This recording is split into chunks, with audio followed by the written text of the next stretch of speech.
Assalamualaikum warahmatullahi wabarakatuh. Terima kasih mahasiswa ekonomi syariah. Kali ini pada mata kuliah investasi syariah kita akan berbicara tentang saham syariah. Tapi bukan lagi teori. Kemarin teorinya Anda sudah mempelajari. Kita sekarang akan berbicara praktiknya. Bagaimana nanti kita akan melakukan simulasi untuk langsung praktik melakukan saham syariah. Untuk saham syariah ini pertama yang perlu dikaji tentu saja bahwasannya konsep yang pertama bahwasannya kalau kita berbicara saham maka sebetulnya saham itu sudah syariah ya, konsep akadnya ya. Jadi yang pertama konsep akadnya, akad di saham itu sudah syar'i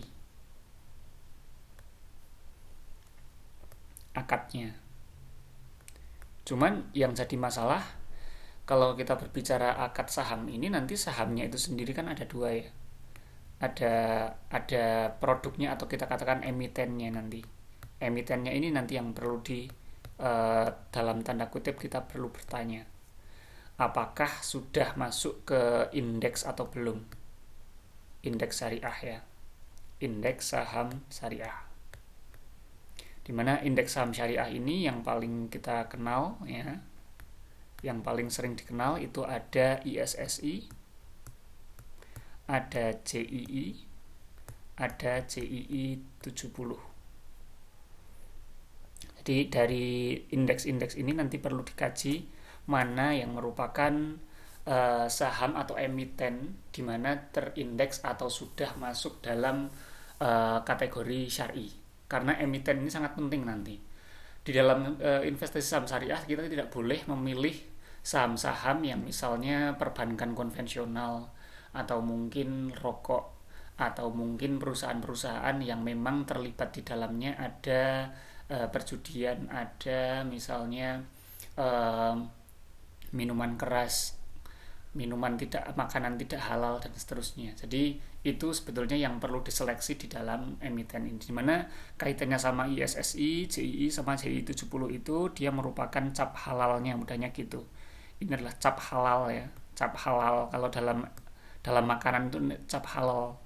Cap halal dari siapa? Dari DSN MUI. Ya. Jadi kalau misalnya kita sudah mampu menemukan emiten ini, maka sebetulnya kita sudah bisa langsung melakukan transaksi saham syariah, investasi saham syariah. Cuman ini pun nanti ada poin ketiga yang perlu saya terangkan di sini tentang poin yang tidak kalah penting tentang jenis dari investasi itu sendiri. Karena investasi itu kalau kita kenal kemarin waktu membahas teorinya, investasi saham itu nanti ada dua macam yang paling besar. Kalau saya petakan menjadi dua, itu nanti ada yang namanya investasi atau jangka panjang ya, jangka panjang sama ada yang jangka pendek.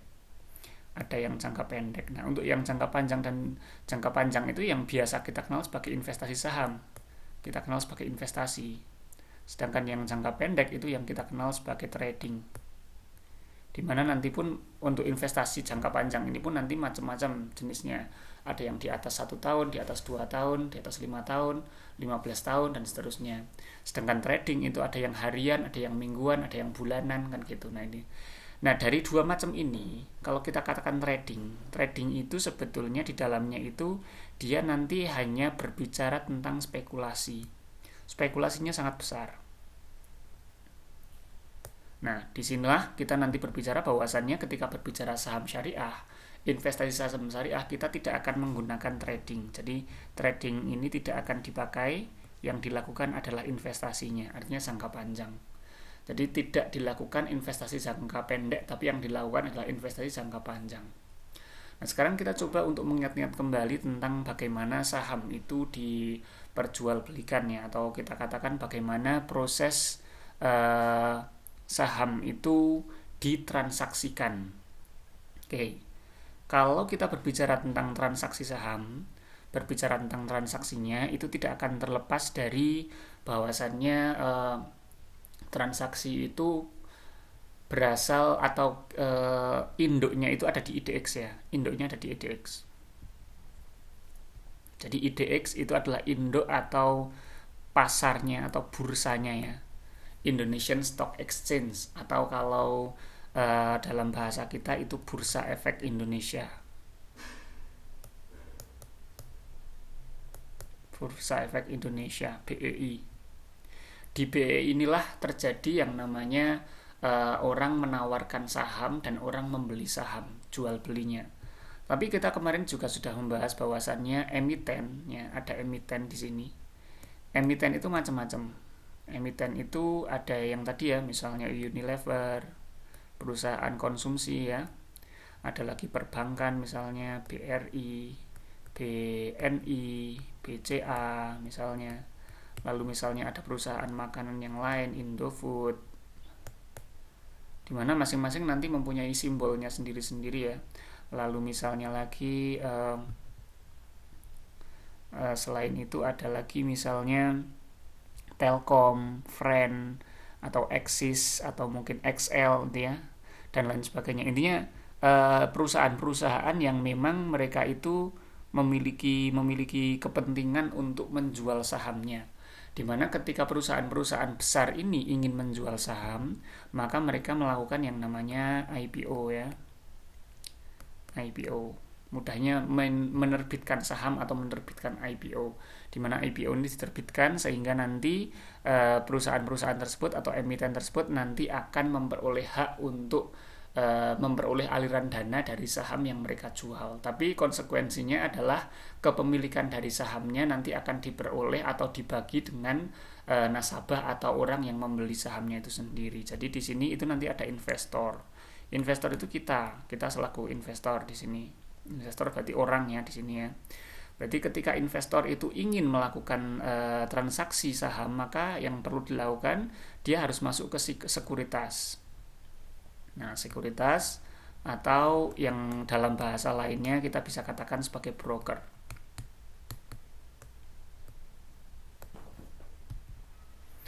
Karena nanti dari sekuritas inilah mereka yang akan melakukan transaksi menuju IDX, menuju Indonesian Stock Exchange.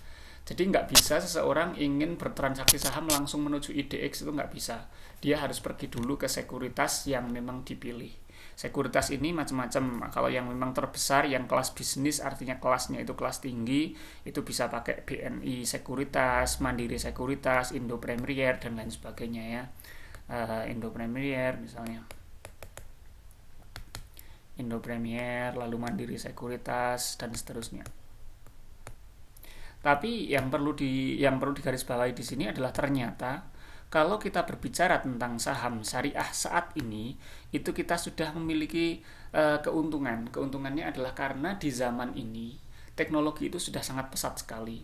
Dimana kalau kita berbicara tentang broker-broker yang ini ya, broker-broker yang ada ini ada Indo Premier, Mandiri Sekuritas, BRI Sekuritas, BNI Sekuritas, dan lain sebagainya. Itu mereka membutuhkan yang namanya minimal saldo.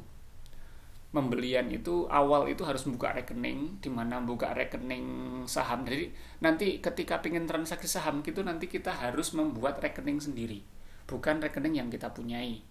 Dan ketika membuka rekening saham ini ya, atau yang dikenal sebagai RDN atau rekening dana nasabah ya.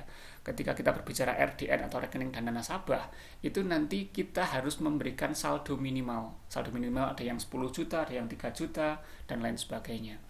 Tapi ternyata di zaman ini dengan kemajuan teknologi ada yang namanya aplikasi yang cukup saya katakan itu menarik, dan ini baru terjadi di tahun-tahun terakhir ini memang boomingnya. Itu disebut aplikasi Ajaib. Saya kira Anda mungkin sudah pernah mendengarnya mungkin di media sosial atau di mana aja atau di iklan-iklan ya. Itu ada yang namanya broker yang namanya Ajaib. Broker ini enak banget. Kenapa? Karena kalau bagi milenial ya, ini mereka itu si Ajaib ini dia memiliki satu keunggulan karena dia memiliki aplikasi yang bisa diunduh di Google Play Store. Selain itu Ajaib ini tidak membutuhkan minimal top up, tidak ada top up minimal. Jadi ibaratnya RDN-nya itu diisi dengan 0 aja kita udah bisa daftar. Nah, sekarang kita langsung ke stepnya ya. Jadi pada intinya yang harus dilakukan kalau kita ingin melakukan transaksi saham, itu yang pertama nanti langkahnya adalah kita pergi ke broker. Kita mendaftar ke broker, Dimana kalau pengen mendaftar ke broker, saya di sini untuk praktiknya langsung saja praktik ke yang paling mudah dan paling murah, yaitu ke aplikasi Ajaib. Untuk aplikasi Ajaib sendiri, silahkan Anda cari di Google Play Store. Anda cari, Anda install, Anda mendaftar. Nah, cara mendaftarnya bagaimana? Cara mendaftarnya silahkan Anda cari sendiri caranya. Di YouTube banyak sekali tutorial bagaimana menginstal Ajaib. Ya. Saya tidak akan menjelaskan di sini, tapi syaratnya adalah Anda harus menginstal Ajaib. Kalau enggak, maka enggak bisa. Terus yang selanjutnya setelah ada di broker ya, setelah masuk ke broker, maka yang selanjutnya nanti kita akan memilih saham yang ada di IDX. Saham mana yang akan dipilih? Saham dari emiten-emiten mana yang akan dipilih yang ada di bursa IDX.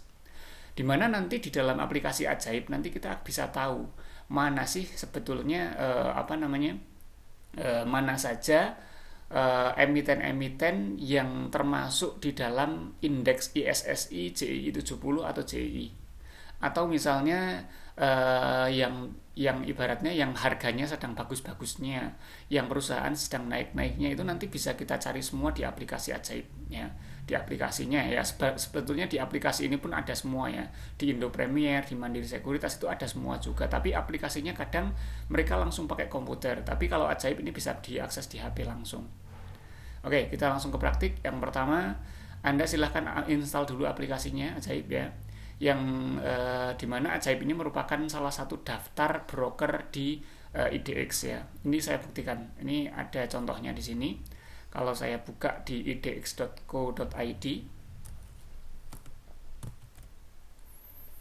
oke, jadi kalau kita masuk ke idx.co.id ya, .co.id, langsung masuk ke menu, lalu ke data pasar, lalu ke ini ya, ke ringkasan perdagangan, lalu kita masuk ke data broker. Ini dia ringkasan broker. Itu nanti kita bisa mencari daftar semua broker yang memang ada di IDX. Nah, ini salah satunya ya. Ini ada banyak sekali sebetulnya, ada ratusan ya. Ada ratusan di sini broker yang memang bisa dipilih. Ada misalnya di sini ada Harita, Kencana, Sekuritas ya, ada UCE, KAI, ya, macam-macam lah. Ada UBS, ada OneTech Sekuritas dan lain sebagainya. Di mana mereka ini nanti akan diklasifikasikan berdasarkan nilai atau uang yang memang mereka putar serta frekuensinya serta volume dari perdagangan mereka. Dan ini nanti halamannya ini ada 1 to 10 of 93 entries. Jadi nanti ada 93 sekuritas yang terdaftar ya. Ada 93 sekuritas. Nah, coba kita cari ya. Cari di aplikasinya.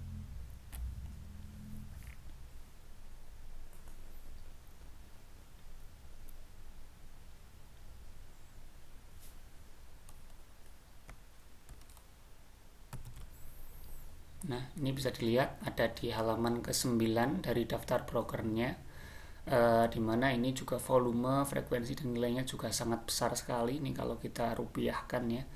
Jadi ini memang aplikasi, saya katakan ini sudah terpercaya. Saya tidak mempromosikan sama sekali, tapi yang jelas kalau ini menjadikan keyakinan bagi kita bahwasannya kalau kita memang pakai broker ini sudah terpercaya. Kalau Anda lihat di halamannya sendiri, sebetulnya ini juga nanti sudah diawasi oleh OJK. Jadi dipastikan aman. Terus yang lebih aman lagi adalah bahwasannya di dalam transaksi broker atau sekuritas ini nanti tidak perlu khawatir kalau misalnya perusahaannya itu gulung tikar, bagaimana misalnya Ajaib nanti gulung tikar, apakah uangnya aman? Uangnya aman. Kenapa? Karena sebagaimana ketika transaksi di yang lain juga bahwasannya ada yang namanya bank kustodian. Bank kustodian itu adalah bank tempat nanti menyimpan uangnya. Jadi uangnya itu nggak disimpan di sini, tapi uangnya nanti disimpan di bank kustodian. Jadi dari transaksi ini nanti antara pihak investor dengan sekuritas itu nanti ada di sini yang disebut dengan bank kustodian. Jadi ada bank kustodian sebagai pihak ketiga yang kita katakan dia kerjasama ya dengan sekuritas itu sendiri. Jadi kalau misalnya nanti kita berbicara tentang uangnya, nanti uang dari investor ini yang akan digunakan oleh sekuritas untuk membeli saham itu nanti uangnya disimpan di bank kustodian. Karena uangnya disimpan di bank kustodian, maka aman kalau sewaktu-waktu misalnya sekuritas ini gulung tikar. Jadi bank kustodian itu aman nanti, uangnya nggak akan kemana-mana. Oke, jadi yang pertama setelah diinstal ajaibnya, nanti kita akan mengecek apakah, karena kita sedang praktiknya investasi syariah ya, dan memang harusnya investasi syariah aja, nggak usah investasi yang lain. Silahkan Anda tadi menginstal aplikasinya. Selanjutnya, nanti kalau sudah diinstal aplikasinya, nanti kita cari mana yang emiten yang merupakan emiten dengan kita katakan dia sudah terindeks di IDX syariah atau terindeks dengan indeks-indeks saham syariah, misalnya ISSI dan lain sebagainya. Kalau indeks syariah yang kuotanya atau jumlah emitennya terbanyak itu adalah ISSI. Jadi kalau pengen ngecek tinggal langsung saja masuk ke tadi menu, lalu data pasar.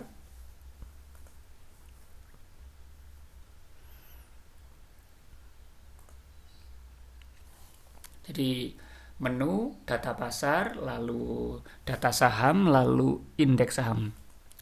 Nanti kita bisa tahu perusahaan mana saja yang masuk ke dalam indeks saham tertentu. Jadi misalnya di sini kita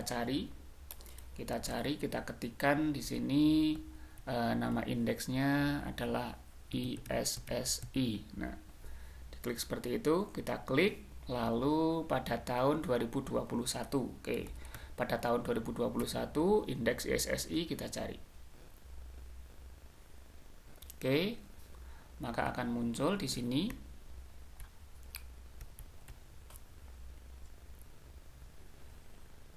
Nah, di sini terlihat bahwasannya indeks ini nanti diukur berdasarkan waktunya. Nah, sekarang di sini kita bisa mengukur berdasarkan waktunya. Misalnya kita pakai dengan yang paling terakhir saja atau yang sebelum yang paling terakhir, yaitu per 1 November 2021 ini kita bisa unduh. Untuk apa mengunduh ini nanti kita akan tahu. Nanti setelah diunduh nanti kita bisa ngecek apa saja ya di ISSI ini untuk memastikan tentang tentang kita cek. Setelah diunduh selesai.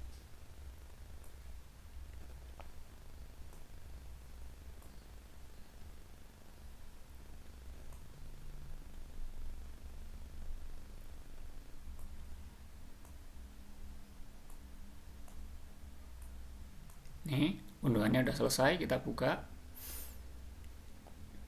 PDF-nya kita buka.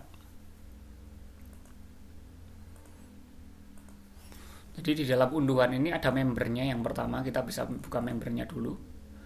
Jadi member itu berisi tentang perusahaan-perusahaan apa saja yang masuk ke dalam ISSI ya. Nah, dilihat di sini bahwasannya untuk yang pertama itu berisi tentang perusahaan-perusahaan yang masuk ke dalam ISSI, dan ternyata dari 600 atau 700-an saham yang ada di IDX itu di sini terlihat bahwasannya ada 430. Jadi sangat banyak sekali. Sangat banyak perusahaan atau saham yang masuk ke dalam ISSI. Tinggal nanti kalau kita pengen beli saham dicek aja. Ini kan kode-kode sahamnya. Misalnya kalau misalnya kita cari BBRI di sini nggak akan ada. BBRI misalnya, BBRI itu kan Bank BRI, BCA dan lain sebagainya, itu nggak akan ada. Gudang Garam juga nggak akan ada.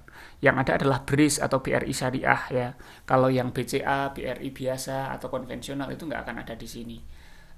Jadi pada intinya untuk ngecek perusahaan apa saja yang masuk di SSI per November ini nanti bisa dicek di file Excel-nya yang diunduh tadi. Jadi file yang diunduh tadi itu berisi tentang yang pertama tentang membership-nya atau tentang perusahaan mana saja yang masuk, lalu yang kedua ini adalah ada laporan yang lain. Kita buka file PDF-nya.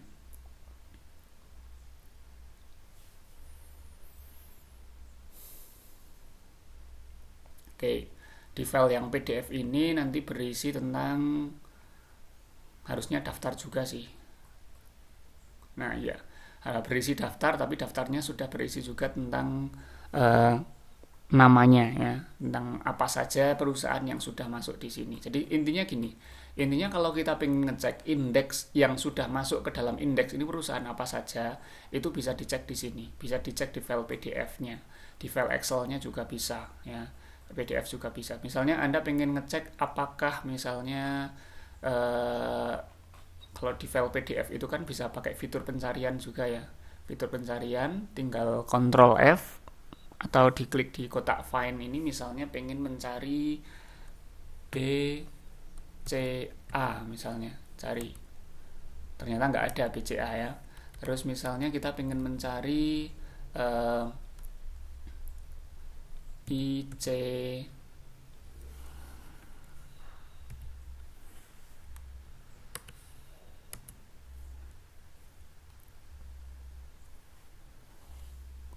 enggak, atau Indofood gitu ya.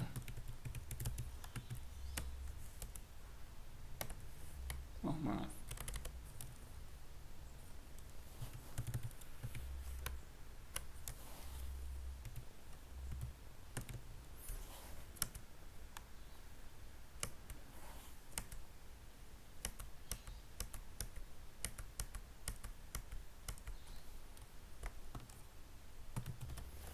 Atau jangan pakai namanya lah, misalnya saya langsung klik untuk inisialnya atau simbol dari saham Indofood atau ICBP ya.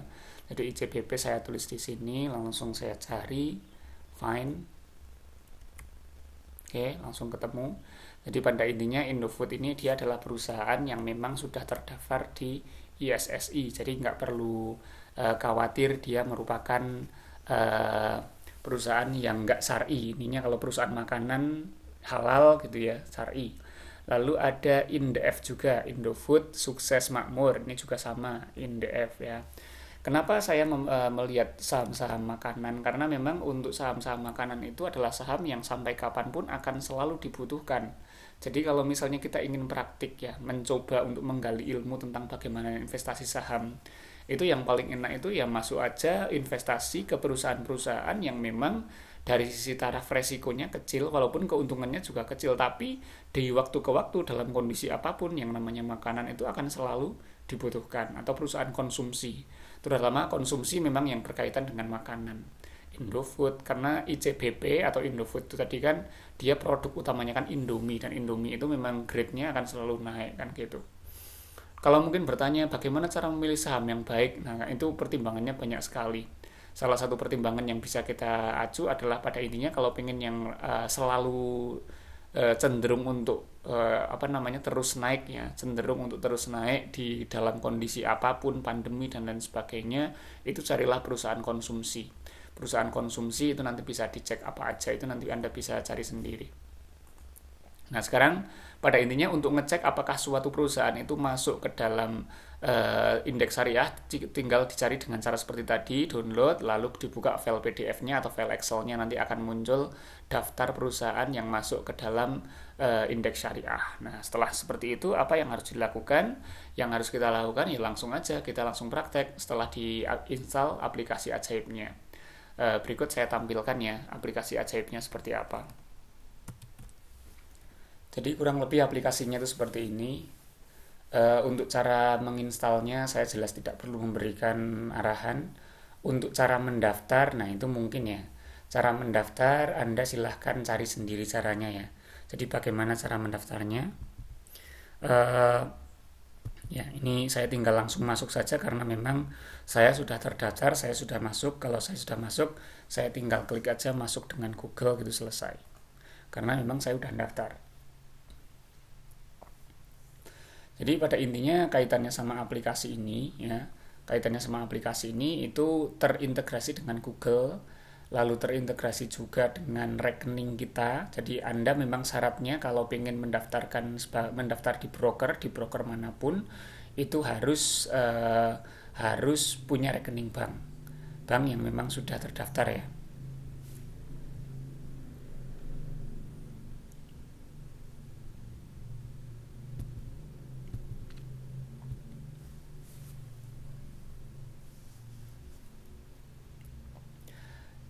Di dalam ajaib ini nanti kita yang pertama setelah kita mendaftar itu nanti kita bisa ngecek saham-saham yang ada.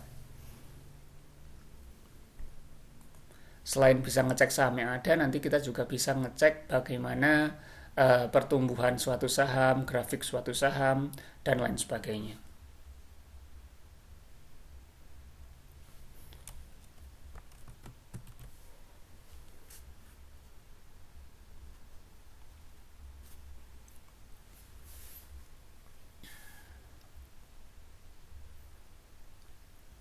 Oke, ini adalah saham saya atau rekening saham saya, di mana di dalam sini itu tertulis bahwasannya saya belum, pendaftaran saya sudah berhasil tapi saya belum memiliki saham sama sekali. Saya belum membeli saham sama sekali. Bisa tertulis di sini bahwasannya di sini RDN saya itu RP0. Apa itu RDN? RDN itu rekening dana nasabah. Seperti yang saya katakan tadi bahwasannya yang namanya nanti ketika kita mendaftar di broker itu nanti kita ada yang namanya rekening sendiri sama rekening nasabah. Rekening sendiri itu rekening tempat kita punya saham. Rekening kita itu ya rekening kita sendiri, misalnya rekening BNI atau rekening BSI atau mana aja boleh. Lalu adapun rekening dan nasabah ini rekening yang akan dibuatkan oleh aplikasinya nanti.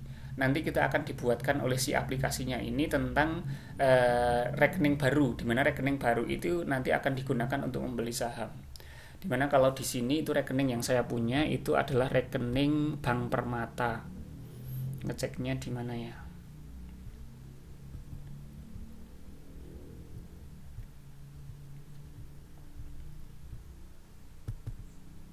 Ini ya, Ajaib itu sudah terdaftar di OJK, bisa digunakan untuk transaksi di IDX ya. Jadi sudah aman, pada intinya sudah terawasi.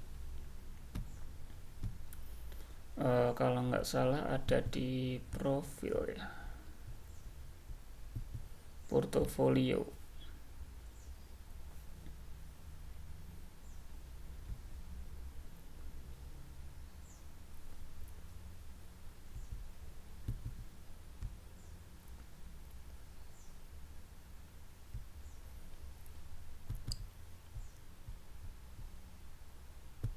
Ya, di dalam aplikasi ini kalau Anda sudah daftar dan berhasil, itu pertama Anda nanti bisa melakukan pencarian. Bisa melakukan pencarian saham. Salah satunya misalnya kita ingin mencari saham apa, misalnya saham tadi ICBP misalnya ya. Saham ICBP.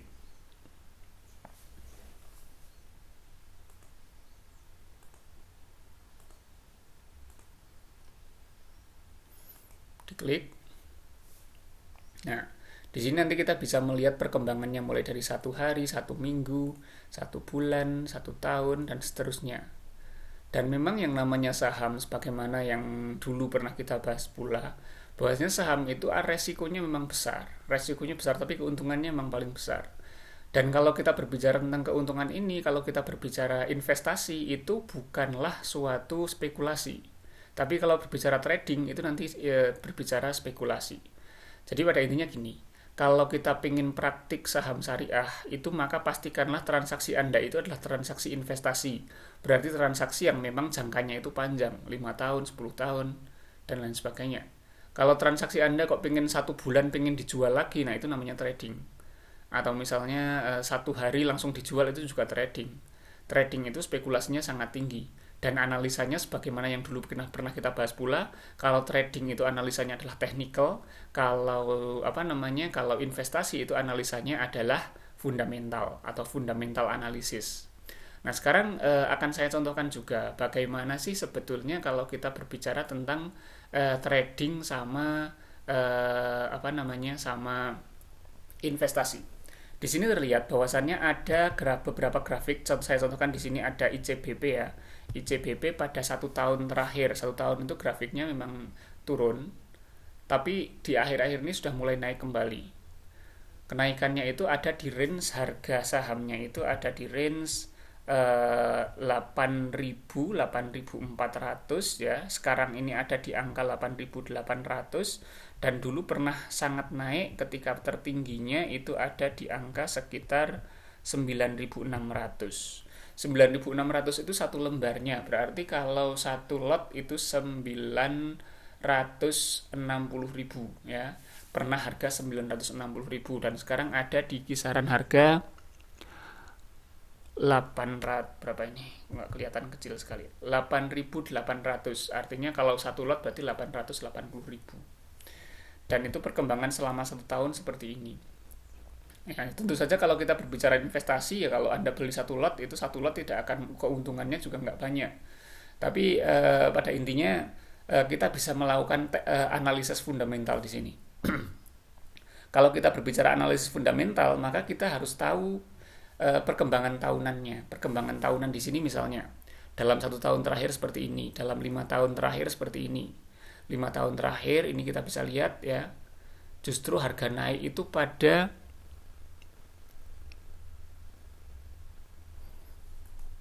kita lihat di sini, ini naiknya itu mulainya pada 24 September 2018. Kalau kita lihat awal-awal pandemi misalnya di tahun 2020 ya. Nah, ini dia. Jadi ternyata memang penurunan harga saham ICBP itu mulai sangat terlihat itu ketika terjadi pandemi. Jadi mulai terjadi pandemi itu harganya itu merosot naik dan kembali merosot turun, maaf, terus kembali naik, terus turun lagi, dan sekarang sudah mulai merangkak naik kembali. Mungkin bisa jadi perhatian gini, kalau kita berbicara tentang analisa fundamental, kita tidak boleh mengartikan sesuatu dari ini sedang turun atau sedang naik, nggak bisa seperti itu. Tapi ini kita artikan dalam jangka waktu yang panjang, bisa 1 tahun atau 5 tahun. Karena kita sedang ingin menganalisa kondisi terakhirnya itu seperti apa, kondisi dari tahun-tahun terakhir seperti apa. Itu yang pertama. Terus yang selanjutnya adalah kita itu kalau berbicara analisis fundamental, di mana analisis fundamental berarti kita berbicara tentang kondisi saham yang sebenarnya, maka jangan berpikir tentang hari ini turun atau enggak. Itu enggak penting. Karena walaupun hari ini turun, yang menjadi prospek itu bukan hari ini, tapi yang menjadi prospek adalah beberapa tahun ke depan.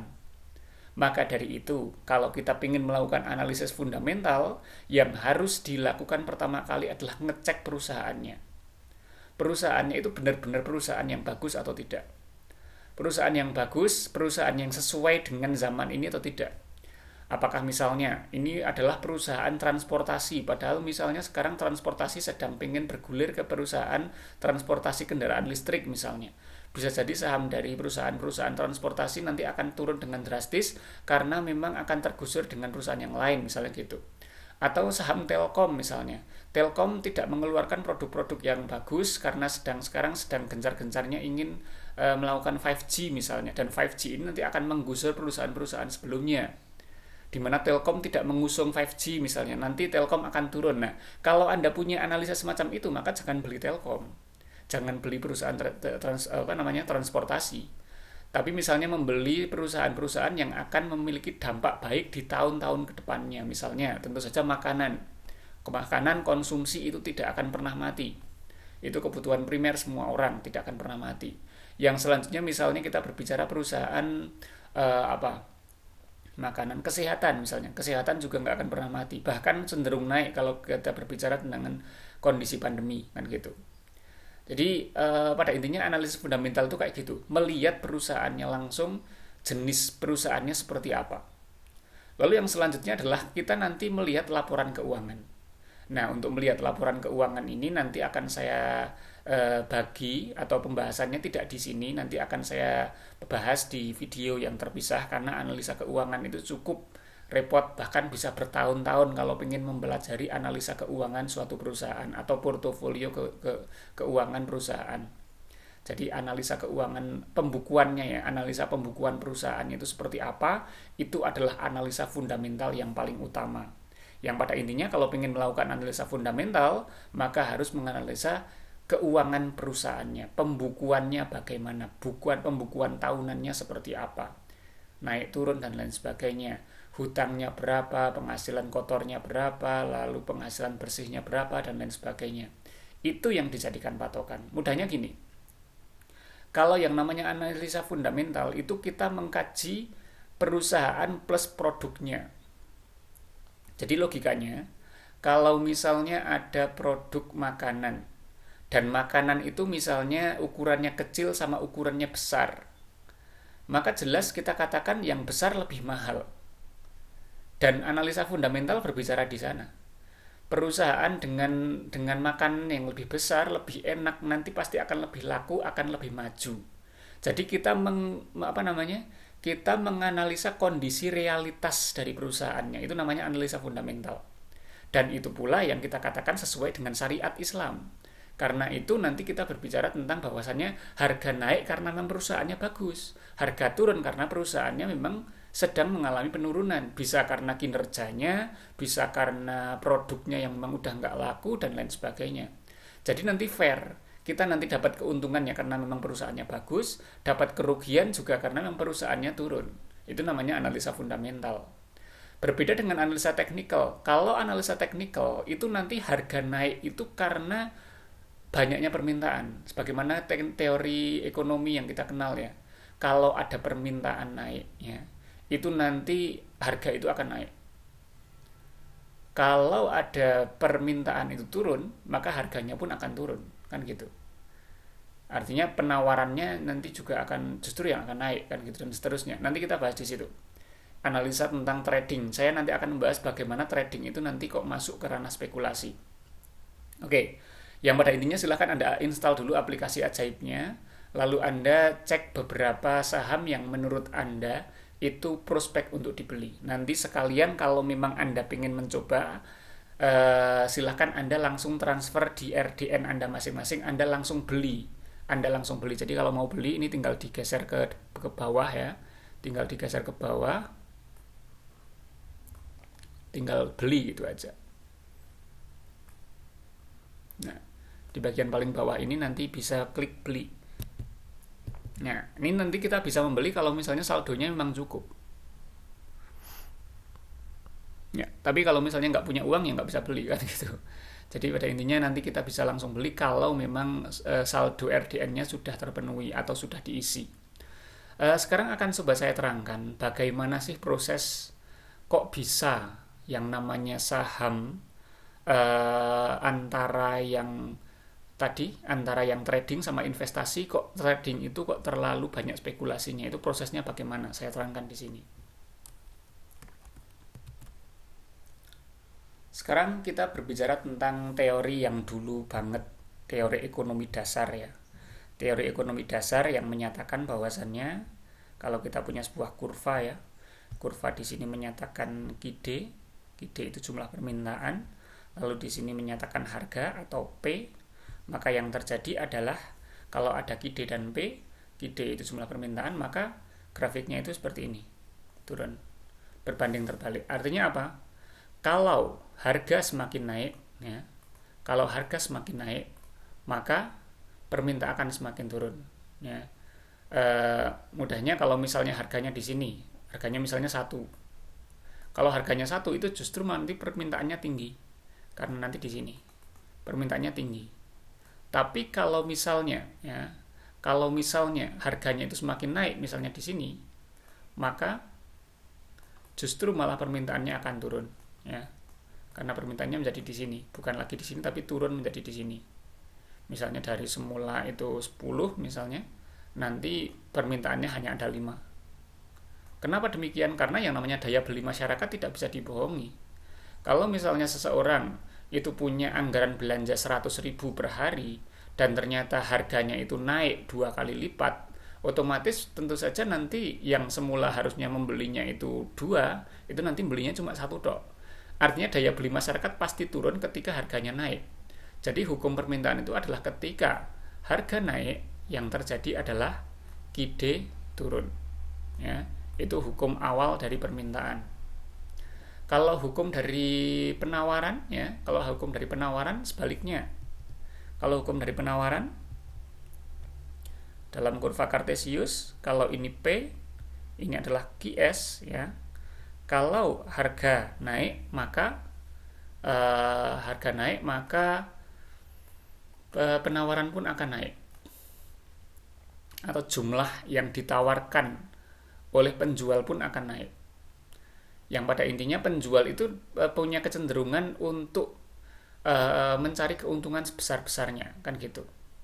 Tapi yang perlu dipahami di sini dalam teori ini adalah kalau QD turun, ya, kalau QD turun, apakah harganya akan naik? Jadi yang perlu dipahami gini, kalau harga naik, QD-nya itu turun, itu sudah hukum alam, sudah hukum yang tidak bisa diganggu gugat. Tapi kalau intinya QD itu akan turun karena perubahan harga yang naik. Tapi akan ada satu waktu QD itu naik dan turun tidak dipengaruhi oleh harga. Misalnya QD naik sehingga nanti kurvanya bergeser. Ada yang namanya pergeseran kurva ya. Jadi nanti ada yang namanya QD itu naik, permintaan naik padahal harganya tetap. Itu terjadi ketika misalnya terjadi pada lebaran. Lebaran itu tidak terpengaruh, tidak ada kaitannya sama harga, yang jelas permintaannya itu naik karena memang kebutuhan yang naik, kebutuhan akan barangnya yang naik, sehingga ketika kebutuhan barang ini naik, justru malah harganya juga naik. Nah, itu berbeda lagi nanti kasusnya. Jadi akan ada satu waktu di mana ketika variabelnya tidak hanya berbicara tentang harga dan juga permintaan, maka ketika kidenya itu naik, justru malah nanti harganya juga akan naik. Begitu pula di sini. Ketika harga naik, maka kidenya akan naik. Tapi nanti akan ada satu waktu ketika penawarannya itu naik, ya. Penawarannya naik itu nanti harganya justru turun. Di mana penawaran naik tidak terpengaruhi oleh harga, tapi penawaran naik karena memang jumlah supply yang menaik. Misalnya ketika panen, musim panen supply-nya QS ya, QS itu kan jelas pasti naik, jumlah yang ditawarkan pasti naik. Dan ketika barang itu melimpah ada di mana-mana, yang terjadi harganya justru akan turun. Jadi yang perlu dipahami adalah pada berbicara tentang hukum ekonomi, yang terjadi itu adalah P maka Q. P maka Q, maaf. Harga itu mempengaruhi kuantitas, tapi kuantitas itu nanti akan tidak tentu kok nanti ke sebanding. Artinya misalnya kita berbicara KID ya. Berbicara KID. Ketika P-nya naik, KID-nya turun. Tapi bukan berarti ketika KID-nya turun atau KID-nya naik nanti P-nya akan mengikuti, tidak akan seperti itu. Kan kalau tadi logikanya kan, kalau P naik maka KID turun. Tapi kalau KID turun belum tentu P-nya naik. Misalnya KID turun, permintaan turun karena memang orang nggak terlalu butuh saat itu. Kalau orang nggak terlalu butuh saat itu, justru nanti malah P-nya itu bukannya naik tapi malah turun. Padahal seharusnya kan naik, tapi enggak. Artinya apa? Ini jika makanya ini satu arah saja. Itu hukum permintaan. Nah, kenapa saya jelaskan ini? Karena sekarang saya ingin menjelaskan tentang saham. Saham itu berbeda. Saham itu pasarnya berbeda dengan yang ada di pasar yang kita kenal. Jadi yang namanya saham itu nanti akan ada keanehan. Keanehannya bagaimana? Keanehannya gini. Kalau harga naik, itu permintaan kan turun. Kalau di dalam hukum yang kita kenal. Tapi kalau di saham nggak gitu. Kalau di saham harganya naik, mulai naik, itu justru nanti permintaan akan sangat tinggi. Loh, kok bisa seperti itu? Karena si pembeli itu dia punya orientasi untuk menjual. Jadi perbedaan antara jual beli saham dengan jual beli yang biasanya itu kan kita punya hukum gini ya. Kalau misalnya kita beli rambutan harganya 20.000 misalnya, mahal misalnya. Itu kalau mahal itu kita nggak mau beli. Kalau nanti turun murah nanti kita beli, kan gitu. Kenapa? Karena di situ kita sebagai konsumen rambutan. Tapi kalau saham nggak gitu. Kalau saham justru ketika harganya itu naik. Misalnya sahamnya sebagai rambutannya. Kalau rambutannya naik itu justru kita nanti akan beli banyak. Kenapa? Karena yang namanya saham orientasinya adalah kita pengen nanti menjual kembali. Kita pengen berbicara tentang kita sebagai pembeli tapi sekaligus nanti sebagai penjual. Karena kita pengen menjadi penjual, otomatis kalau ada harga yang sedang naik kita malah tertarik. Padahal kita beli, tapi nanti kita punya orientasi untuk menjual kembali gitu. Jadi itu yang aneh di saham atau yang berbeda di saham. Nah, sekarang saya terangkan tentang trading. Trading itu bagaimana? Kalau di dalam trading itu anehnya gini. Anehnya adalah nanti akan ada satu waktu di mana saham-saham itu digoreng. Digoreng itu maksudnya gimana? Digoreng itu nanti harganya dimanipulasi sesuai jumlah permintaan dan penawaran. Oke, saya terangkan. Misalnya ya. Jadi pada intinya, jual beli saham itu praktiknya itu hampir mirip dengan pasar-pasar seperti biasa. Misalnya kita anggap ini sebagai pasar, tapi pasarnya pasar saham ya. Pasar saham berarti ini sebetulnya adalah IDX ya. Lalu misalnya kita andaikan ini itu adalah pasar saham, saham yang kita katakan sebagai saham rambutan misalnya, yang gampang ya. Jual beli rambutan, anggap saja sahamnya ini adalah rambutan. Di mana di sini ada penjual saham, penjual rambutan sama pembeli rambutan. Di dalam pasar itu nanti akan ada yang namanya persaingan. Persaingan apa? Bahwasannya kalau penjual itu nanti mereka akan menjajakan jualannya, rambutannya, dan pembeli itu nanti akan memilih mana rambutan yang paling murah. Karena di dalam saham itu kan jual belinya, kalau kita berbicara saham A, maka sahamnya itu kan sama yang dijual, nggak berbeda. Jadi misalnya kita berbicara pasar ini, nanti kita akan melihat pada pasar rambutan, misalnya di pasar rambutan ya, ini adalah rambutan misalnya yang dijual, maka rambutannya ini semua jenisnya sama, nggak ada yang berbeda. Yang berbeda adalah harganya berbeda. Dan nanti penjual-penjual ini karena dia sedang ada di pasar, nanti mereka akan menaruh jualannya itu sesuai dengan harganya. Sehingga nanti pembeli nanti bisa memilih, misalnya ada penjual A yang naruh harga, misalnya ada yang menjual harga dengan harga 11.000. Misalnya ada yang menjual 12.000, ada yang 15.000, ada yang 19.000 gitu.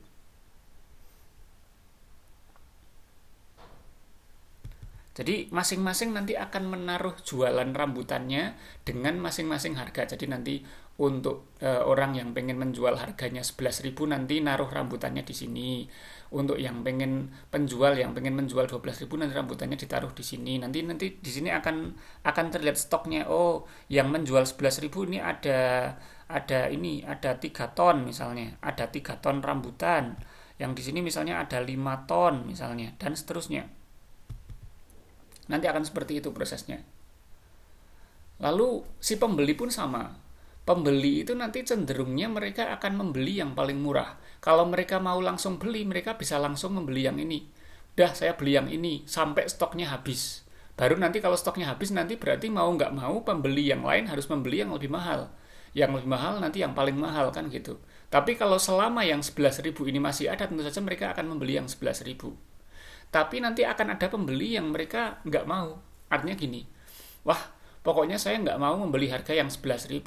Saya baru mau beli kalau nanti harganya sudah turun menjadi 10.000 misalnya. Karena dia pengen inden mudahnya ya, pengen pesennya. Saya mau beli ya kalau yang harganya sudah 10.000. Nah nanti di sini nanti dia bisa menaruh pelang misalnya, menaruh pelang 10.000. Di mana dia menulis bahwasannya kalau nanti ada yang mau jual 10.000, saya pesen 2 kintal misalnya. Kalau terus nanti ada yang pesen lagi, wah saya nggak mau kalau 10.000, saya maunya belinya di angka 9.000. Terus di sini dia pesen misalnya 1 ton misalnya, dan seterusnya. Dan nanti si penjual pun nanti akan berpikir, ketika dijual segini itu ternyata kok nggak laku-laku misalnya. Kalau nggak laku-laku, mau nggak mau dia harus menjual dengan harga 10.000 kan gitu. Sehingga nanti akan terjadi pertemuan harga.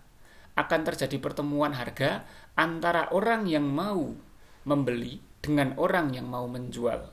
Sehingga nanti kalau di rata-rata antara 10.000 dengan 11.000, nanti ketemulah angka yang namanya di sini misalnya 10.500. Dan ini nanti yang disebut sebagai harga saham saat itu. Harga saham saat itu ya ini. Harga saham itu yang 10.500 ini.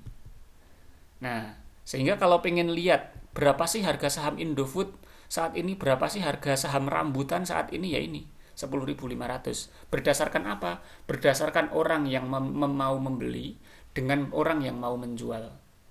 Dan sekarang saya berikan contoh ketika kita berbicara trading.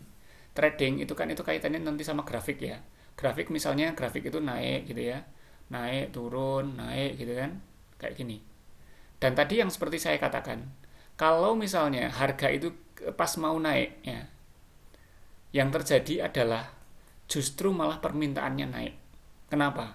Karena pembeli ini ketika melihat harga saham sedang naik, yang terjadi adalah pembeli saham ini tertarik. Kenapa? Karena pembeli saham ini orientasinya nanti pengen jual lagi.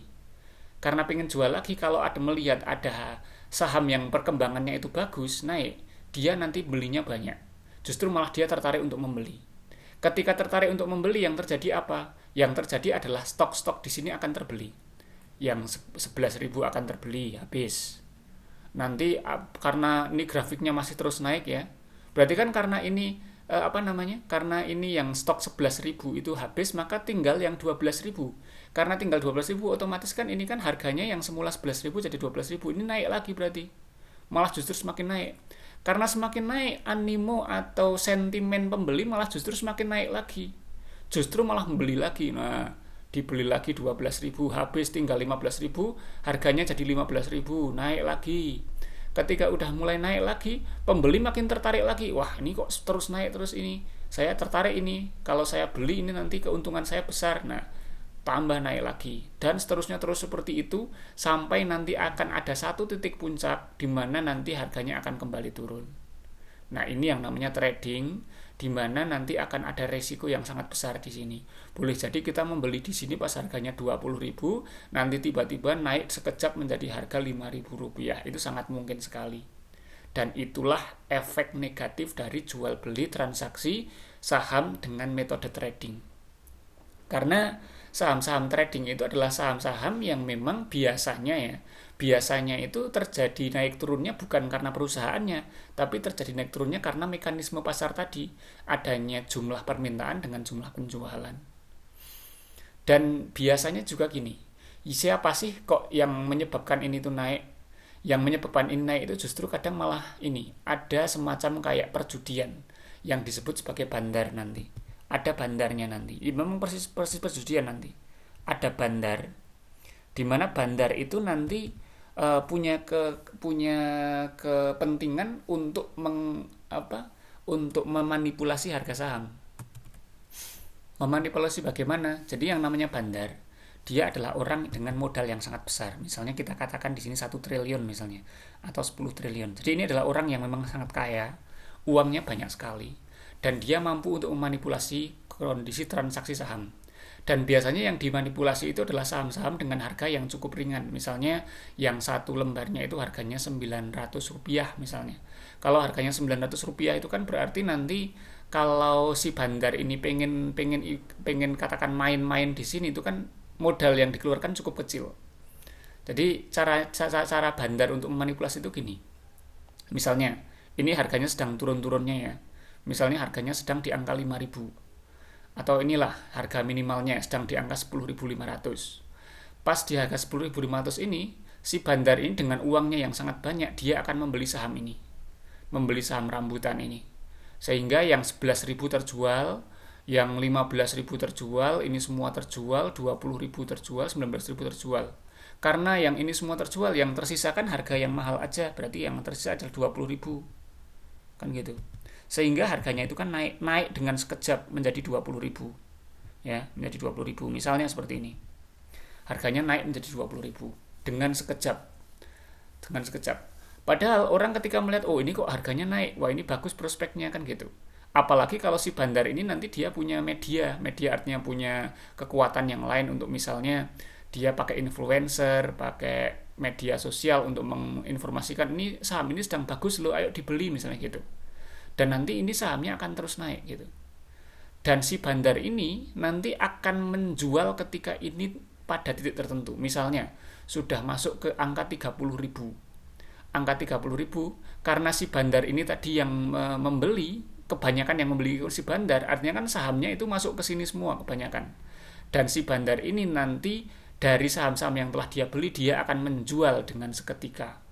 Menjual dengan harga yang ditawarkan saat itu, misalnya menjual dengan harga, karena di sini kan 20.000, otomatis kan ini nggak mungkin 10.000. Ini yang mau beli itu kan pasti ya di angka 19.000 dan lain sebagainya.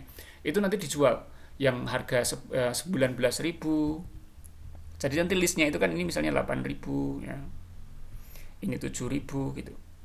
Ini 5.000. Ya. Jadi pembeli itu kan nanti ngasih list, oh saya mau beli dengan harga 10.000, saya mau beli kalau harganya 19.000 kan gitu. Dan ketika harganya itu naik sampai 20.000, kemungkinan nanti yang mau beli itu ya harganya segini, saya mau beli kalau 19.000, mau beli kalau 20.000 ya berarti langsung beli ke sini kan gitu. Nah pembeli itu karena mereka ngerenteng harganya itu kayak gini, ketika bandar ini punya banyak saham yang sudah dibeli tadi, dia kan nanti menjual. Saya tak jual ini, yang mau beli 19.000 siapa? Artinya pembeli yang mau membeli 19.000 udah habis. Pembeli yang mau membeli 10.000 habis. Pembeli yang mau membeli harga segini juga habis. Terus pembelinya terus habis, sehingga nanti tinggal pembeli-pembeli yang mau beli dengan harga 5.000. Sehingga yang terjadi apa? Harga sahamnya nanti turun menjadi sekitar 5.000. Tiba-tiba nanti turun lagi menjadi angka 5.000. Jadi di sini yang terjadi apa? Yang terjadi itu adalah perjudian. Karena naik turun harga sahamnya itu sangat cepat sekali, naik menjadi 20.000 kemudian 5.000 lagi, yang dimainkan oleh orang-orang dengan modal yang sangat besar dan pengaruh yang besar. Itu namanya trading, dan jangan lakukan itu, karena itu memang perjudian dalam tanda kutip, itu nanti masuk ke dalam ranah penggorengan saham. Jadi tidak perlu melakukan itu. Tapi kalau kita berbicara tentang investasi, itu nanti dia itu berbicara tentang perusahaannya. Kalau investasi bagaimana? Ini investasi saya gambarkan. Kalau investasi itu nanti kita berbicara perusahaannya. Jadi misalnya perusahaan apa, ICBP ya. ICBP itu Indofood.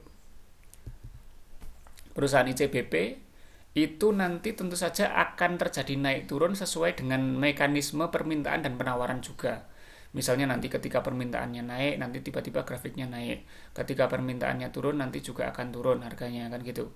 Sebagaimana tadi yang saya jelaskan, kalau permintaan naik justru kalau harga naik justru permintaan akan naik, kalau harga turun permintaan juga akan turun karena takut nanti rugi, kan gitu. Tapi kalau kita berbicara tentang FA atau investasi itu kan nanti yang digunakan FA atau fundamental analysis. Di dalam fundamental analysis dia tidak terlalu peduli dengan naik turunnya harga ini, karena ini jangkanya itu jangka yang singkat. Jangka yang singkat artinya mungkin ini waktunya itu 1 hari, 1 day, 1 minggu, atau 1 bulan, kan gitu. Jadi harganya itu tetap akan naik turun pasti. Makanya mungkin saja saham Indofood hari ini naik, besok turun, besok naik lagi, turun lagi, itu sangat mungkin. Tapi yang jelas gini, kalau si perusahaan ini kok perusahaan yang bagus, artinya produknya juga bagus, bertahan lama, lalu memang prospek kedepannya akan selalu berkembang. Yang terjadi adalah kalau perusahaannya semakin bagus, maka pasti sahamnya juga akan naik di waktu yang jauh ke depan. Jadi walaupun yang terjadi di waktu 1 hari, 1 minggu, 1 bulan kok naik turun, di mana nanti ini akan dimanfaatkan oleh trader ya, oleh trading, itu si investor kalau investasi saham dia nggak akan peduli dengan itu, karena yang dia pedulikan adalah fundamental analysis, bukan technical analysis. Kalau yang 1 hari, 1 minggu, 1 bulan ini kan yang mereka pakai adalah TA atau technical analysis, di mana dia hanya berpikir tentang keuntungan dalam 1 hari, 1 minggu, 1 bulan. Yang technical analysis itu berbicara tentang bagaimana harga akan naik turun sesuai dengan mekanisme pasar, mekanisme permintaan dan penawaran. Tapi kalau fundamental analysis itu dia berbicara tentang harga tidak berdasarkan tentang mekanisme pasar, tapi berbicara tentang bagaimana perusahaan itu akan terus berkembang. Kalau perusahaannya terus berkembang, maka yang terjadi apa? Walaupun ini setiap harinya itu naik turun, tapi naik turunnya itu punya kecenderungan untuk naik. Nah, gini. Nanti ini naik turun, tapi naik turunnya itu masih dalam range yang semakin naik gitu. Oke, memang untuk waktu-waktu dekat itu naik turun. Tapi kalau kita lihat jangka panjang, ini grafiknya terus naik. Nah, ini yang disebut sebagai grafik fundamental analysis. Jadi fundamental analysis itu melihat grafik dalam jangka panjang. Sedangkan technical analysis itu melihat dalam jangka yang pendek-pendek ini. Naik turun. Ketika mau naik nanti beli, semakin naik, ketika sudah di puncak jual. Itu technical analysis, itu trading. Yang nanti masuknya ke jual beli yang spekulasi atau judi tadi. Ketika mau naik beli, pas di pojok atas nanti jual. Nanti dapat untung. Ketika sudah di pojok bawah mau naik lagi nanti beli, pas di pojok atas lagi jual lagi. Itu trading. Tapi kalau fundamental analysis yang dikenal dengan investasi saham, itu dia nggak peduli tentang hal itu. Yang dia pedulikan adalah dia paham bahwasannya laporan keuangan perusahaan dari ICBP itu bagus. Indofood itu perusahaan yang bagus, yang selalu terus berkembang. Karena selalu berkembang, maka dia punya prediksi. Misalnya ini di tahun 2021 ya, 2021. Nanti di tahun, misalnya dia punya prediksi pengen menjual lagi di tahun 2030 untuk biaya pernikahan, misalnya untuk memenuhi tujuan keuangan pernikahan. Dia punya prediksi ini grafiknya akan semakin naik, walaupun naik turun, tapi akan selalu naik. Sehingga nanti di sini nanti akan menjadi kenaikan, misalnya yang semula 9.000 nanti sudah berubah menjadi 20.000 atau berubah menjadi 30.000 dalam satu lembarnya. Nah, ini namanya fundamental analysis, di mana konsepnya adalah investasi jangka panjang. Dan kalau dalam konsep ini itu nggak ada perjudian. Kenapa nggak ada perjudian? Karena dalam analisis fundamental yang diperhitungkan adalah kondisi keuangan secara langsung, atau kita katakan kita katakan itu adalah kondisi perusahaan, kinerja perusahaan, yang nanti fundamental analisis ini nanti berbicara tentang laporan keuangan perusahaan, laporan tahunan keuangannya, atau pembukuannya juga bisa. Nah, nanti untuk pembahasan ini nanti saya buat video terpisah untuk bagaimana sih melacak pembukuan suatu perusahaan, bagaimana cara mengeceknya. Nah, jadi kalau kita berbicara pembukuan, nanti kita berbicara tentang kinerja. Berbicara tentang kinerja, kita nggak perlu khawatir tentang naik turunnya harga. Cukup kita prediksikan, oh ini nanti di tahun sekian ini akan sangat prospek sekali. Atau misalnya Anda punya sebuah prediksi, oh ini kayaknya yang namanya bisnis kesehatan, ini semakin lama akan semakin bagus. Bisnis rumah sakit akan semakin bagus. Kenapa? Karena dunia semakin nggak sehat, misalnya gitu. Nanti Anda akan punya prediksi seperti itu, nanti mungkin grafiknya ya tadi mungkin naik turun seperti ini, tapi walaupun naik turun nanti grafiknya akan semakin naik, akan terus naik. Jadi grafik fundamental analisisnya akan semakin naik. Itu namanya analisis fundamental yang nanti bisa dilihat pada laporan keuangan. Di dalam laporan keuangan itu nanti yang dibahas itu adalah utang dari perusahaannya ya. Selain utangnya nanti ada pendapatannya berapa. Selain pendapatan juga nanti ada misalnya penghasilan bersihnya, atau ya laba bersihnya berapa, dan seterusnya. Itu yang dibahas di dalam laporan keuangan. Oke, jadi pada intinya Anda sudah tahu bagaimana cara untuk mempraktekannya. Awal ini silahkan Anda yang penting menginstal dulu aplikasi Ajaib, lalu Anda coba buka-buka aplikasinya, Anda cek kira-kira perusahaan mana yang memang prospek untuk Anda jadikan latihan. Kalau saran saya sih Anda silahkan atau saya langsung tulis aja tugasnya ya. Ini tugas Anda untuk awal ini, karena untuk praktik saham ini saya buat nanti jadi 2 sesi dalam 2 perkuliahan. Yang pertama adalah saya minta Anda untuk pertama, dalam tugas yang pertama untuk saham ini, praktik saham ini, Anda menginstal aplikasi Ajaib ya, itu yang pertama. Lalu untuk setelah install Anda daftar juga. Daftarnya tentu saja Anda harus punya alamat email, dan nanti yang perlu dipersiapkan adalah foto KTP dan nomor rekening yang Anda punyai. Nomor rekening, kalau nggak punya nomor rekening sendiri bisa pakai rekening punya ayah atau punya bapak dan lain sebagainya, boleh, nggak harus nomor rekening sendiri. Tapi biasanya sih diprioritaskan KTP sama nomor rekening itu atas nama yang sama, itu nanti agar daftarnya bisa berhasil. Proses pendaftaran itu nanti berkisar sekitar berapa ya, ada di antara 4 hari kalau nggak salah, 3 hari sampai 4 hari. Nanti kalau misalnya daftarnya hari ini, berarti nanti hari Selasa itu baru bisa di approve atau bisa diverifikasi. Jadi kalau bisa daftarnya segera.